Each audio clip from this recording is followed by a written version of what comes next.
A primavera está a chegar e com ela novos ritmos de leitura. Leia artigos de opinião e receba acesso antecipado a todos os episódios de Podcast Plus. Acompanhe a atualidade ao minuto. Assine hoje o Observador com até 58% de desconto e habilite-se a ganhar uma tote bag e um voucher da Livraria Almedina. Tudo em observador.pt. Informação.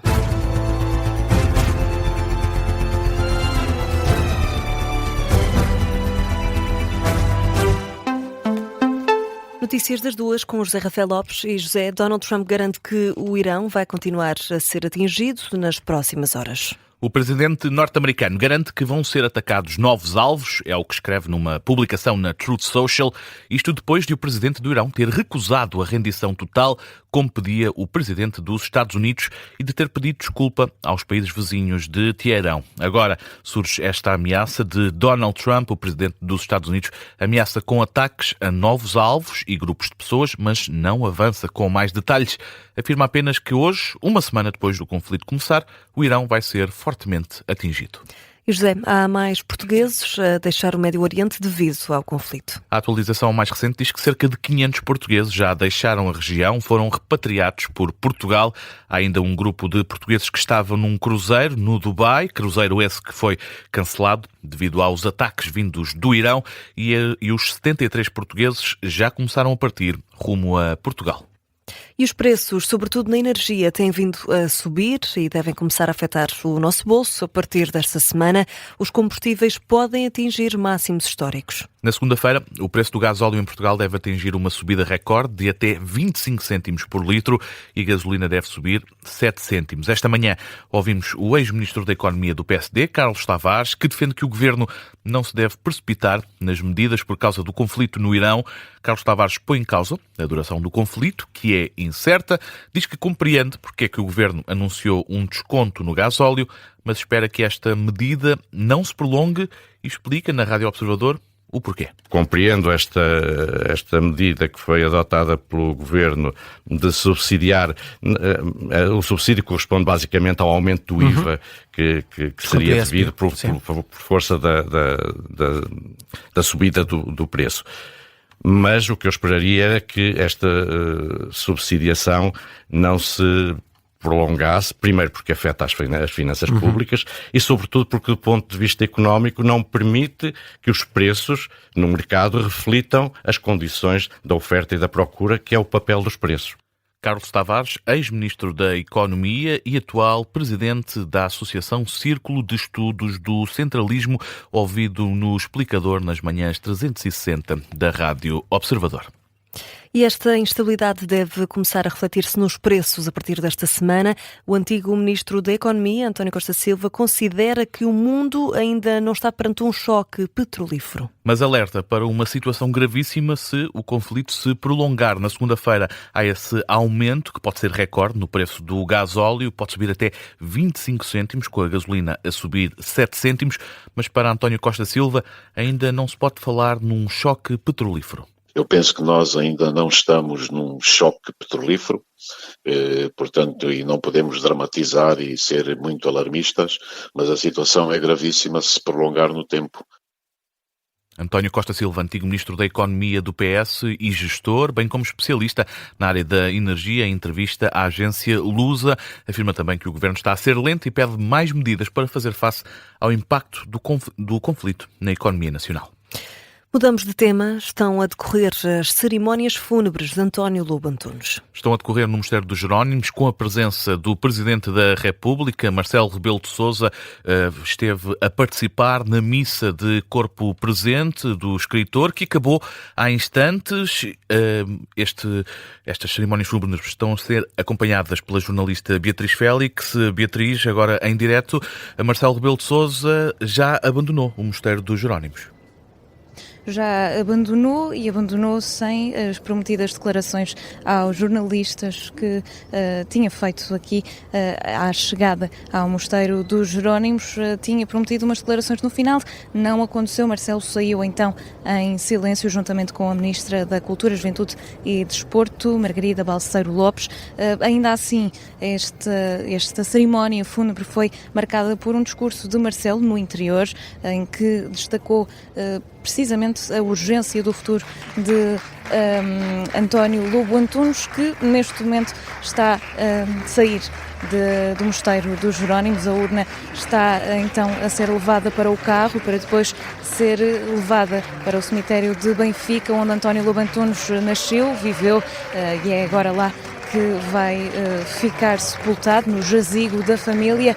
É uma saída emotiva, com a família perfilada à saída do mosteiro, à porta, acompanhado de um momento musical, um violino, violoncelo também a entoar o hino do Benfica, clube do coração de António Lobo Antunes, o que já tinha ficado bem mostrado nos discursos da família, do irmão, dos 2 netos e das 3 filhas, também um cascol do Benfica junto à urna, que agora sai do Mosteiro dos Jerónimos, vai em direção ao cemitério do Benfica.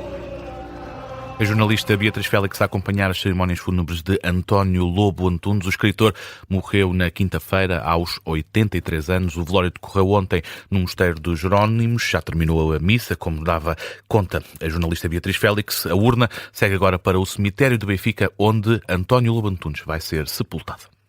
E seguimos com as reações à morte de Nuno Moraes Sarmento. Durão Barroso fala num homem de inteligência e coragem. Moraes Sarmento foi ministro do governo de Durão Barroso e o antigo primeiro-ministro afirma que foi conseguindo com coragem atravessar os muitos obstáculos que lhe foram surgindo até ao dia de hoje. Em comunicado, Durão Barroso diz que perdeu um grande amigo e que Portugal também perdeu alguém que vai fazer muita falta à vida pública e cívica. Marcelo Rebelo de Sousa recorda um político brilhante que marcou o PSD. Já José Pedro Aguiar Branco, o presidente da Assembleia da República, fala numa marca de moderação, lealdade e serviço público. O PSD lembra um homem de convicções e uma das vozes firmes na defesa da liberdade. E José Luís Carneiro, secretário-geral do PS, afirma que, apesar das diferenças políticas, viu sempre em Nuno Moraes Sarmento um homem e um político muito frontal, corajoso e combativo. Nuno Moraes Sarmento, que morreu esta madrugada. Vamos a mais reações. Duarte Pacheco, antigo deputado do PSD, afirma que a história de Nuno Moraes Sarmento é um exemplo de vida. Escutado na Rádio Observador, Duarte Pacheco lembra os problemas com toxicodependência e destaca que Moraes Sarmento conseguiu ultrapassar esse período mais negro da vida. Todos nós podemos ter ao longo da nossa vida momentos mais difíceis, menos felizes. Agora, uma coisa é querer esconder e fingir que isso não aconteceu. Não aconteceu e temos que assumir o que fizemos de bem e às vezes o que fizemos menos bem. Mas, simultaneamente, isso até nos pode dar mais força para superar dessa fase, querer mostrar e até servir de exemplo a outros que podemos um dia cair numa valeta, mas temos que nos levantar, ir em frente e ter forças para o fazer. E ele fez. Eu acho que é um exemplo de vida. É um exemplo de vida que há obstáculos, aparecem-nos, superamos e vamos mostrar até ao mundo que conseguimos vencer. Duarte Pacheco, antigo deputado do PSD, escutado pela Rádio Observador esta manhã, a recordar Nuno Moraes Sarmento, o antigo ministro, morreu esta madrugada, tinha 65 anos. Passamos ao desporto. Amanhã há clássico entre Benfica e Futebol Clube do Porto. Francesco Farioli afirma que o jogo com o Benfica de amanhã é importante, mas não decisivo. O treinador do Futebol Clube do Porto fez a conferência de imprensa há pouco. Francesco Farioli diz que as contas só se fazem no fim, apesar de reconhecer que este jogo com o Benfica é importante. Qualquer que seja o resultado, não vai ser decisivo. É um jogo importante, é mais uma jornada, mas veremos no fim como fica a tabela.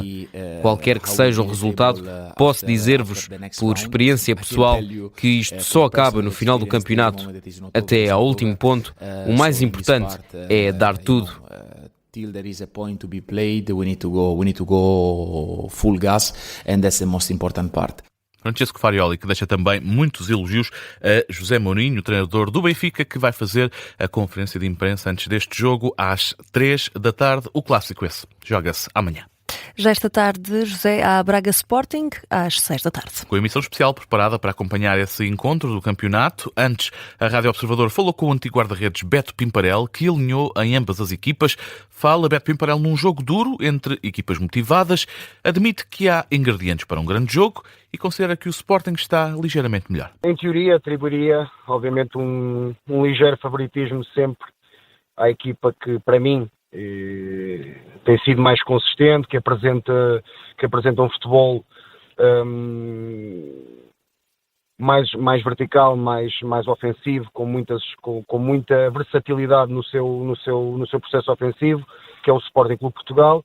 Agora, sabemos perfeitamente que a Pedreira e este Sporting Clube Braga é sempre um adversário muito difícil, também que privilegia a posse de bola, que privilegia a sua parte técnica também, que tem argumentos para enfrentar este Sporting. Portanto, independentemente desta minha balança pender um bocadinho mais para o Sporting Clube Portugal, vai ser um jogo extremamente e tremendamente bem disputado, bem jogado, duas equipas que praticam bom futebol. Beto Pimparel a lançar esse jogo de mais logo, Sporting Braga Sporting, a partir das 6 da tarde. Com a emissão especial a partir das 5h30, relato e comentários em direto.